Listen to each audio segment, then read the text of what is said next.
말씀의 제목이 무엇입니까? 계수와 땅 분배의 원리라는 제목으로 하나님의 말씀을 함께 나누겠습니다. 이 단체 여행을 하면 여행의 처음부터 끝까지 함께 움직여야 되기 때문에 주의사항도 많고 또 주민들도 많습니다. 출발 전에 무엇을 준비해야 될지, 어디에서 만나야 될지, 몇 시에 만나야 될지 알려줍니다. 또 버스를 타고 가면 어디로 가는지, 언제쯤 휴게소에 들릴지, 휴게소에서 내리면 다시 모이는 시간과 장소를 알려줍니다.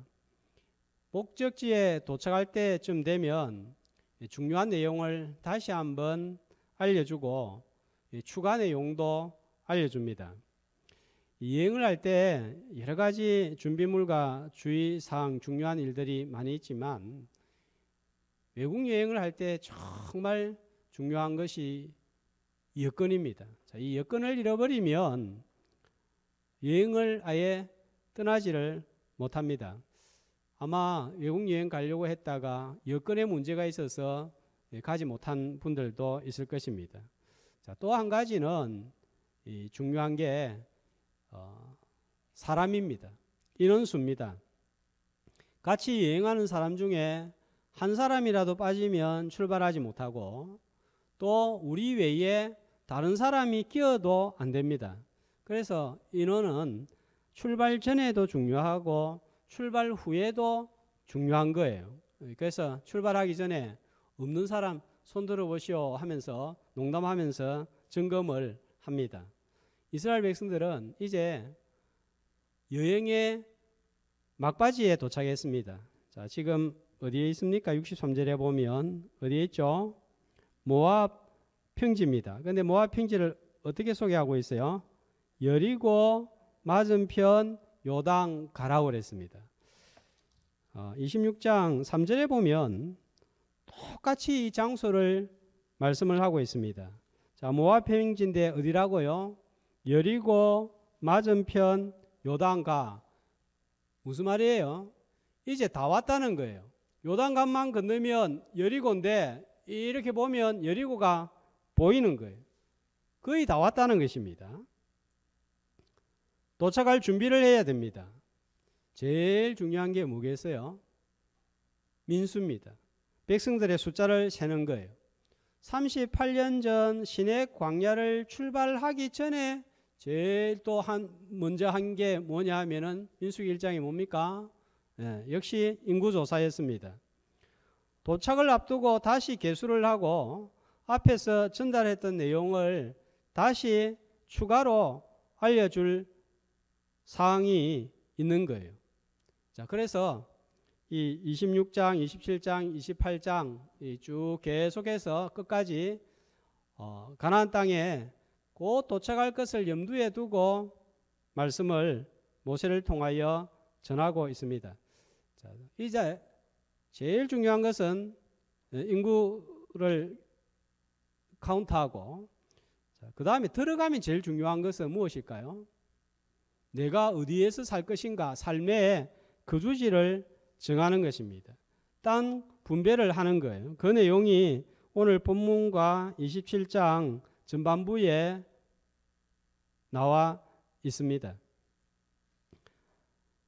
가나안 땅 들어가기 전에 이제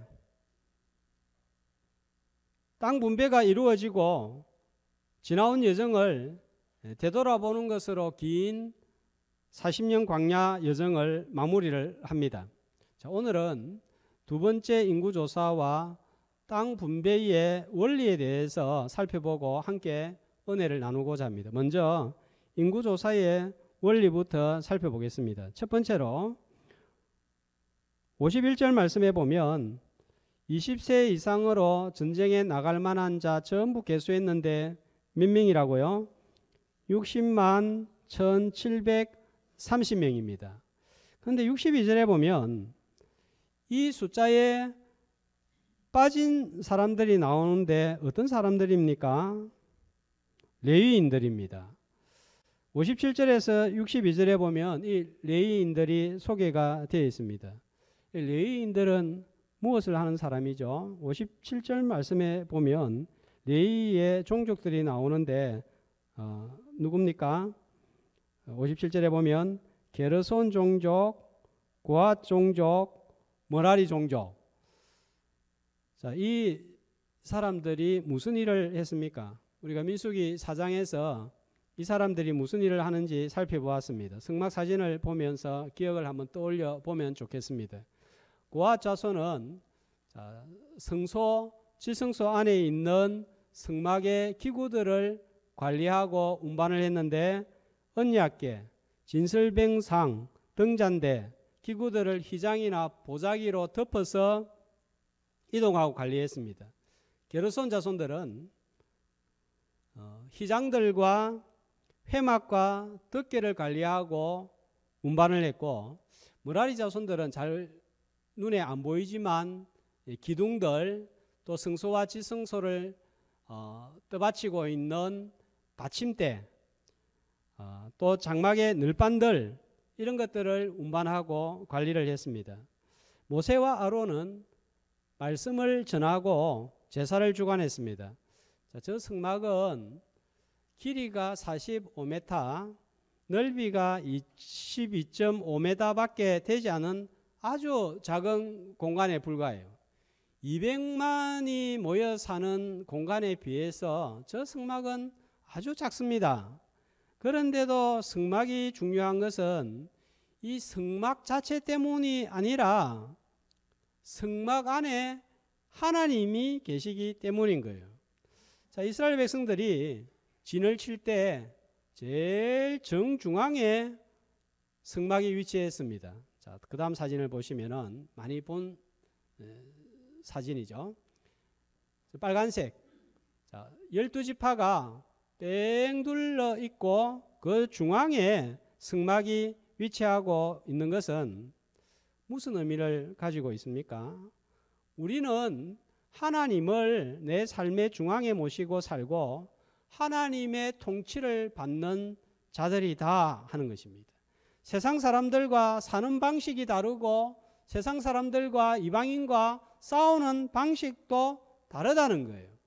성막에 계시는 하나님의 통치를 받고 하나님의 능력을 통하여서 우리는 세상에서 광야에서 싸운다 하는 의미입니다. 싸울 때 이 싸움의 주인이 누구인가? 이 승리는 어디에서 오는가? 자, 이것을 알려주고 기억나도록 하는 사람들이 누구인가 하면 레위인들이에요. 잠언 21장 31절은 이렇게 말씀합니다. 한 목소리로 싸울 날을 위하여 마병을 예비하거니와 이김은 여호와께 있느니라. 자, 이런 사실을 레위인들이 알려주는 거예요. 알고는 있지만 백성들은 여러 가지 일에 바빠서 깜빡깜빡 하는 것입니다. 이미 홍해에서 바로와의 싸움에서 경험한 것처럼 이스라엘 백성들에게 있어서 힘이요, 노래시며 구원이시며 우리 싸움의 용사는 하나님이십니다. 자, 이런 믿음을 가지고 살도록 이 일을 위하여서 도와주기 위하여서 레위인을 세웠고, 그래서 레위인 당신들은 우리가 나가는 전쟁터에 나가지 말고 하나님과 씨름하면서 우리가 이것을 기억하도록 이렇게 싸울 수 있도록 영적인 싸움을 하면서 그 일을 하도록 하시오. 그래서 백성들이 하나님을 만나고 은혜를 누리고 하나님을 의지하도록 하기 위해서 이 제사장 직분 또 레위인들이 직분을 받은 것입니다. 사도행전 6장 4절에 보면 이 신약 시대의 사도들의 하는 사역이었습니다. 여러 가지 문제가 발생하니까 이 사도들이 우리는 오로지 기도하는 일과 말씀 사역에 힘쓰고 말씀과 기도로 당신들을 도울 테니까 당신들은 다른 일을 하면 좋겠다 하는 것입니다. 이 목회자를 세운 이유도 같습니다. 이 성도들은 세상에서 수고하고 땀을 흘립니다. 직장생활, 사회생활 얼마나 힘이 드는가요? 꼭 직장생활, 세상생활 아니라도 삶의 문제로 얼마나 낭망하고 많이 절망합니까? 이리 치이고 저리 치이고 괴롭습니다. 그래서 하루하루 사는 것이 전쟁터 같습니다. 목회자는 이런 세상에서 승리하도록 기도로 도우는 거예요. 세상 사람들은 문제가 생기면 자기 머리와 힘을 의지해서 자기 힘으로 해결하려고 합니다. 그러나 성도들은 내 힘으로 살 수 없다는 것을 고백하고 하나님을 붙드는데 이게 쉽지가 않은 거예요. 분명히 머리로는 내가 하나님을 의지해야지 하는데 이 세상에서 육신의 일을 하면서 바쁘다가 보면 이게 잘 안 되는 거예요. 성도가 분명한데 애굽 사람처럼 삽니다. 하나님 바라보고 하나님 의지하도록 도와주는 사람이 필요한데 바로 그 사람들이 레위인들이고 목회자입니다. 그래서 이 목회자들은 우리 성도들을 위해서 늘 기도해야 됩니다. 주일에 교회에 오면 예배를 통해서 위로를 받고 영적인 에너지를 공급받도록 말씀을 전하는 거예요. 하나님을 의지하면 살 수 있다. 하나님이 도우신다. 하나님은 죽지 않았다. 하나님을 붙들면 소망이 있다. 자, 이렇게 영적으로 무장하여서 다시 세상으로 나아가도록 그 일을 돕는 거예요. 평상시에는 기대로 도우고 또 이 예배 시간에는 말씀으로 도우는 일을 하는 것입니다. 그래서 우리가 이렇게 살 수 있도록 이런 영적인 힘을 얻을 수 있도록 목사님은 이 세상 삶의 전쟁터에 나가지 말고 전적으로 이 일에 전담해 주세요. 목사님 생활비는 우리가 책임지겠습니다. 이렇게 되는 것입니다. 세상과 싸우는 일에 목회자를 계수하지 않고 하나님과 씨름하도록 하는 거예요. 그래서 레위인들은 62절 말씀해 보면 뭐가 없습니까? 받을 땅 기업이 없는 거예요. 다른 지파가 얻은 땅에서 몇 곳을 정해서 거주지로 삽니다. 거기서 삽니다. 자, 저는 이게 이 목회자의 사택이라고 봅니다. 이 사택은 목회자 개인 소유가 아니고 성도들의 것이고 교회의 것입니다. 이 성도들 옆에서 붙어서 사는 거예요. 그러면서 성도들이 하나님을 바라보고 세상이라는 전쟁터에서 승리할 수 있도록 도우는 것입니다. 이 성도들이 하나님께 드린 11조와 헌금으로 사는 것입니다. 이 성도들이 잘 되어야 목회자도 사는 거예요. 사사시대에는 이 성도들이 헌금을 안 하고 하나님께 드릴 예물을 안 드리니까 먹고 살 수가 없으니까 레위인들이 빙빙 돌아다니는 거예요. 성도들이 형통하고 잘 될 때 목회자도 사는 거예요. 그러니까 목회자는 열심히 성도들을 위해서 기도할 수밖에 없습니다. 성도들은 목회자의 기도와 말씀으로 또 성막 중심, 교회 중심으로 살아야 승리할 수가 있습니다. 한 주간 바쁘게 살다가 교회에서 예배드리면서 하나님 의지하면 사는데 내가 한 주간 동안 다른 것을 너무 많이 바라보았고 다른 것을 많이 의지했구나. 다시 하나님 중심, 말씀 중심, 교회 중심으로 살아야 되겠다 하면서 하나님의 능력으로 싸우도록 하나님의 능력과 또 하나님을 삶의 중심에 모시는 일을 위해서 이 레위인들을 계수해서 제시킨 것입니다. 목회자를 바라볼 때 또 주일 예배에 참석할 때 교회를 바라볼 때 하나님의 백성들이요 하나님의 군대라는 사실을 기억하고 매 순간 하나님을 의지하고 붙들고 싸우는 저와 여러분이 되시기를 주님의 이름으로 축복합니다. 그래서 이 기도 제목을 구역장 통해서 카드를 나누어주고 제출하라고 오늘 나눠줄 텐데 원래 해마다 대신방 하면서 기도 제목을 받아서 제가 그 기도 제목대로 기도했는데 이번에 코로나 때문에 대신방 못하고 또 2년이 지났습니다. 새로운 기도 제목들이 또 추가가 되었을 것인데 그거 주시면 제가 주중에 기도하도록 하겠습니다. 두 번째로 레위인들은 살아있지만 하나님의 군대로서 육신의 전쟁을 참가하지는 않지만 백성들이 육신의 전쟁에서 승리할 수 있도록 기도하고 말씀 전하고 또 성막을 돌보는 일을 하라고 계수하지 않았습니다. 그러나 64절 말씀에 보면 아예 존재하지 않아서 계수에 들지 않은 사람도 있습니다. 자, 누구입니까? 자, 시내 광야에서 계수한 이스라엘 자손은 한 사람도 들지 못했다. 이는 죽어서 없는 거예요. 38년 전 시내 광야에서 출발한 20세 이상의 사람들입니다. 그러니까 58세 이상은 전부 다 죽고 없는 거예요. 두 사람 제외하고 여호수아와 갈렙입니다. 이유가 65절에 나와 있습니다. 이는 여호와께서 그들에 대하여 말씀하시기를 그들이 반드시 광야에서 죽으리라 하셨습니다. 하나님이 이렇게 말씀하셨기 때문에 이 사람들은 다 죽고 들어오지 못했다는 거예요.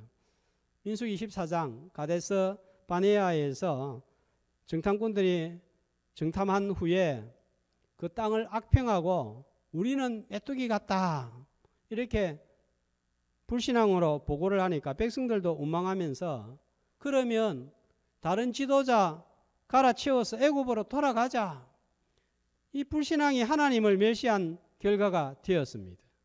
그래서 하나님께서 애굽에서 나온 날을 하루를 1년으로 계산해서 40년 광야 생활을 하게 하시고 너희들 중에 아무도 20세 이상은 못 들어온다. 여호수아 갈렙 빼고는 이렇게 된 거예요.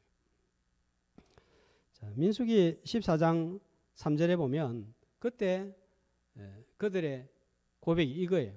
어찌하여 여호와가 우리를 그 땅으로 인도하여 칼에 쓰러지게 하려는가? 우리 처자가 사로잡히리니 자기 자녀들이 이렇게 해가지고는 죽는다 했습니다. 그러나 자녀들은 죽지 않은 거예요. 누가 죽었습니까? 원망하고 불신앙한 세대는 죽고 들어가지 못했습니다. 자, 이제 40년의 끝에 왔는데 하나님이 아무도 20세 이상은 못 들어간다 하신 말씀이 지금 그대로 인구조사를 통해서 이루어진 것을 볼 수가 있습니다. 자, 하나님이 일을 하시는데 그냥 아무렇게나 일하시지 않는 거예요. 반드시 말씀을 따라서 진행을 하십니다. 그러므로 성도들은 천성에 도착하기까지 말씀을 따라가야 원하는 영원한 목적지에 도착할 수가 있습니다. 말씀이 우리를 인도하는 길이 되고 빛이 되어지는 거예요. 자, 첼로 역정에 이 사람 오랜만에 봅니다. 자, 누굽니까? 순례자인데 그 이름이 크리스찬이에요. 손에 들고 있는 것은 말씀이고 율법이고 등에 지고 있는 것은 죄짐이고 누더기 옷은 자기 의입니다. 우리 의는 다 더러운 옷 같다 한 것입니다. 율법을 보다가 자신이 죄인임을 깨닫고 어찌하면 좋을꼬 하면서 대성통곡을 합니다. 살고 있는 도시가 멸망하고 자신도 불에 타 죽는다 생각하니까 불안하고 초조하고 죄책감 때문에 견딜 수가 없는 거예요. 그래서 살고 있는 망할 도시 장망성을 떠나서 구원을 찾아서 떠납니다. 그러나 어디로 가야 될지 모르는 거예요. 그때 전도자가 나타나서 그 길을 알려줍니다. 뭐라고 그럽니까? 좁은 문이 보이시오. 그러니까 예, 보입니다. 어떻게 찾아갑니까? 했더니 그러면 저 불빛은 보이시오 하니까 보인다 그랬습니다. 저 불빛을 따라 계속 가면 좁으면 구원의 문에 도착할 것이고 마지막에는 천성에 이르게 됩니다. 그래서 그 불빛을 따라 갑니다. 중간중간에 율법 준수자가 나타나고 고난의 산이 나타나고 절망의 거인을 만나지만 여러 가지 시험과 유혹을 만나지만 다 통과합니다. 전도자가 일러준 빛을 따라 움직였기 때문입니다. 전도자가 가르쳐준 빛은 바로 말씀이에요. 시편 119편 105절에 주의 말씀은 내 발의 등이요 내 길의 빛이라 했습니다. 눈에 보이지 않는 하나님, 눈에 보이지 않는 예수님과 동행하는 길은 바로 말씀이에요. 우리가 잘 알고 있는 요한복음 1장 1절에서 3절, 이건 정말 귀하고 복된 말씀이에요. 태초에 말씀이 계시니라. 이 말씀이 하나님과 함께 계셨으니 이 말씀은 곧 누구라고요? 하나님이시라. 이 말씀이 육신이 되어 우리 가운데 거하시는데 이분은 누구십니까? 바로 예수 그리스도인 거예요. 말씀이 하나님이고 말씀이신 하나님이 사람의 몸을 입고 오신 분이 예수님이십니다. 성육하신 말씀, 그분이 바로 예수님인 거예요. 예수님은 세상에 오셔서 십자가에 죽으시고 부활 승천하셔서 더 이상 우리 곁에 없습니다. 그러나 주님이 우리에게 남겨준 정말 복된 선물이 있는데 그게 바로 하나님의 말씀이에요. 이제 땅에서 눈에 보이지 않는 주님과 동행하는 길은 바로 말씀을 듣고 읽고 순종하는 거예요. 새벽에 잠언 말씀을 살펴보고 있습니다. 지혜로운 사람, 슬기로운 사람은 말씀, 훈계, 교훈을 듣고 따라가는 사람이고 어리석은 사람, 미련한 여인, 음녀는 말씀을 듣지 않고 세상의 풍조와 사상을 따라서 쾌락과 자기 생각을 따라서 살아가는 사람입니다. 매일 주님과 동행하는 지혜로운 자가 되기 위해서는 매일 성경으로 말씀을 듣고 보고 적용하는 거예요. 매일 내가 이 말씀을 듣고 개인이 혼자서 묵상하고 적용하는 것이 쉽지 않은 거예요. 보조수단으로서 매일 성경 구입해서 매일 큐티를 하라 하는 거예요. 그게 어려운 분들은 어떻게 하라고 했습니까? 주일 오전에 들었던 말씀 주중에 2번, 3번 읽으면서 그 말씀을 붙들고 기도하고 의지하는 것입니다. 말씀에서 안 된다 하면 안 되는 것이고 말씀에서 된다 하면 되는 거예요. 우리가 예화도 듣고 여러 가지 이야기도 듣지만 나중에 이런 것들은 다 잊어버려요. 그러나 하나님의 말씀은 변함이 없습니다. 그대로 남아 있습니다. 잘 듣고 마음에 새겨두면 나중에 내가 어떤 일을 만날 때 성령께서 도와주시는데 어떻게 도와주십니까? 뭐 천둥치고 번개치고 뭐 꿈꾸고 뭐 이런 게 아니라 성령께서 하시는 일이 뭔가요? 내가 너에게 가르친 것을 성령이 오시면 가르치고 생각나게 하시리라. 기억나게 하셔서 하나님께서 절망 가운데 소망을 주시고 또 낭만 가운데서 일어설 수 있도록 해주시는 것입니다. 인구조사도 하나님께서 하라고 하면 해야 합니다. 모세는 명령대로 행하여서 전쟁을 준비하고 땅 분배를 준비하고 재정비했습니다. 그러나 다윗은 하나님께서 말씀하시지 않았는데 인구조사를 해서 이스라엘 백성들 7만 명이 전염병으로 죽는 심판을 당했습니다. 하나님보다 군사를 의지하려고 했기 때문입니다. 매일 말씀을 읽고 듣고 적용함으로 눈에 보이지 아니하시는 주님과 동행해서 기쁨으로 천성에 도착하는 순례자들이 다 되시기를 주님의 이름으로 축복합니다. 자, 땅 분배의 원리에 대해서 살펴보겠습니다. 아직 땅을 분배한 건 아니에요. 어떻게 분배할 것인가 원리를 정하여 주시는데 원리에 또 숨겨진 하나님의 뜻이 있습니다. 자, 53절에 보면은 자, 어떻게 땅을 나누어서 기업을 삼게 하라고 하죠? 명수대로, 인구수대로. 그 다음에 55절과 56절을 보면은 또 어떻게 땅을 나눠주라고 합니까? 제비 뽑아서 나눠주라고 합니다. 이 두 가지 원리가 모순이 되는 듯이 보입니다. 인구 수대로 나누어 주는 것은 합리적인 것 같은데 제비를 뽑으라는 것은 미신적인 방법같이 보입니다. 어떤 땅을 제비 뽑으라는 것인지, 어떤 땅을 인구 수대로 나누어 주라는 것인지 이 성경을 읽어보면 혼돈이 옵니다. 정리를 하면 다음과 같습니다. 55절 56절 보면 제비를 뽑아서 결정하라고 하는 것은 12지파가 어디에 위치하여야 할 것인지 땅의 위치를 정할 때는 제비를 뽑으라는 거예요. 많고 적음이 아니라 하나님의 뜻에 맡기는 것입니다. 위치를 사람이 결정하면 나중에 어떤 일이 발생하겠습니까? 내가 분배받은 땅이 돌이 많고 산지가 많고 그렇습니다. 그러면 또 저쪽을 보니까 어떤 지파는 평지가 많고 농사 지을 땅도 많은 거예요. 그러면 왜 우리한테 이런 땅을 주었느냐? 시시비비가 붙을 수 있습니다. 이것을 방지하기 위해서 위치는 하나님께 맡기라고 한 거예요. 이건 사람이 결정할 수 있는 게 아니에요. 우리 삶에서 내가 할 수 있는 일이 있고 할 수 없는 일이 있습니다. 이걸 잘 구분할 줄 알아야 됩니다. 내가 할 수 없는 일일 때 그것은 하나님께 맡깁니다. 이게 믿음입니다. 인종, 부모, 국가, 외모 같은 것은 내가 결정할 수 없습니다. 어떤 사람은 키가 작아서 고민을 하는데 나는 왜 키가 1m 80이 안 됐을까? 이건 내가 할 수 있는 게 아니에요. 나는 왜 미국에 태어나지 않고 한국에 태어났을까? 내가 할 수 있는 일이 아니에요. 사도행전 17장 26절은 이렇게 말씀합니다. 한 목소리로 인류의 모든 족속을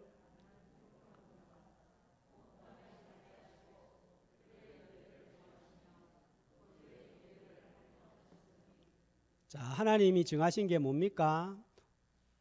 연대를 정하시고 거주의 경계를 한정하신 것은 바로 하나님이 하신 일이에요.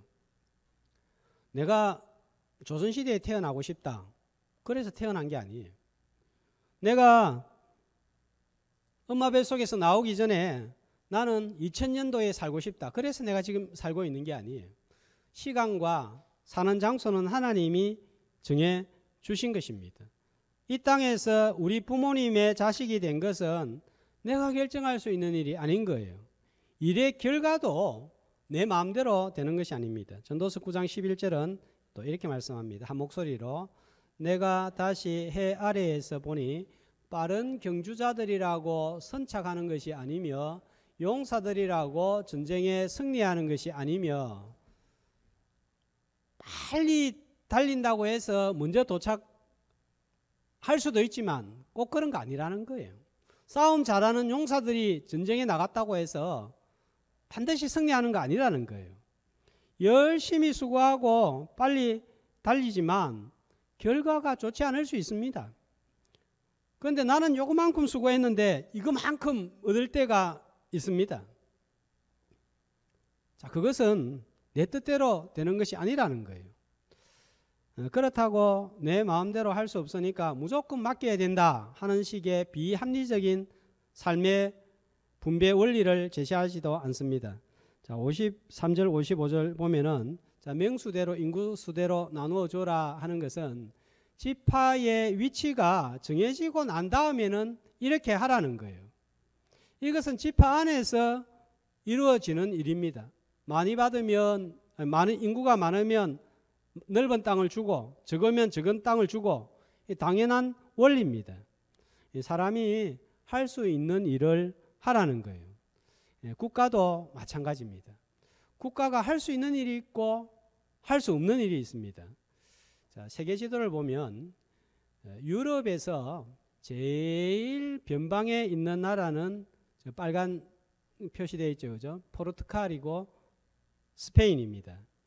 다른 유럽 국가들은 서로 붙어 있어 가지고 중앙에 있어 가지고 교류도 잘 되고 또 저 서쪽 유럽에서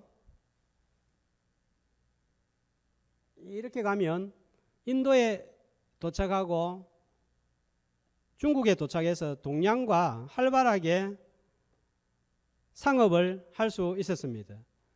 그런데 저 맨 유럽 저 변방에 있는 스페인과 포르투갈은 이 동양과 무역하기가 힘들고 어렵습니다. 자, 그러면서 또 이 이슬람에 의해서 이스탄불이 점령이 되면서 더 동양과 무역하기가 힘이 들었습니다. 15세기, 16세기 유럽에서 이 후추 같은 향신료와 비단 같은 물건은 아주 비쌉니다.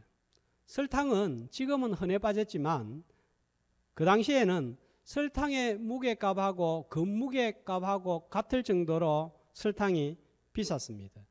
이 후추는 지금 돈으로 15,000원이면 살 수 있는 양이 그 당시에는 집 한 채 값에 해당되었습니다. 향신료는 인도를 통해서, 비단은 중국을 통해서 들어오는데 변방에 위치한 나라는 이게 구하기가 너무 힘든 거예요. 어려운 거예요. 그래서 당시에는 육로 말고는 동양으로 접근할 수 있는 방법이 없습니다. 그래서 이 두 나라가 눈을 돌린 곳이 바로 바다예요. 바다로 동양에 가는 길을 찾고자 국력을 총동원을 했습니다. 그래서 드디어 바닷길을 찾는데 대항해 시대가 열린 거예요.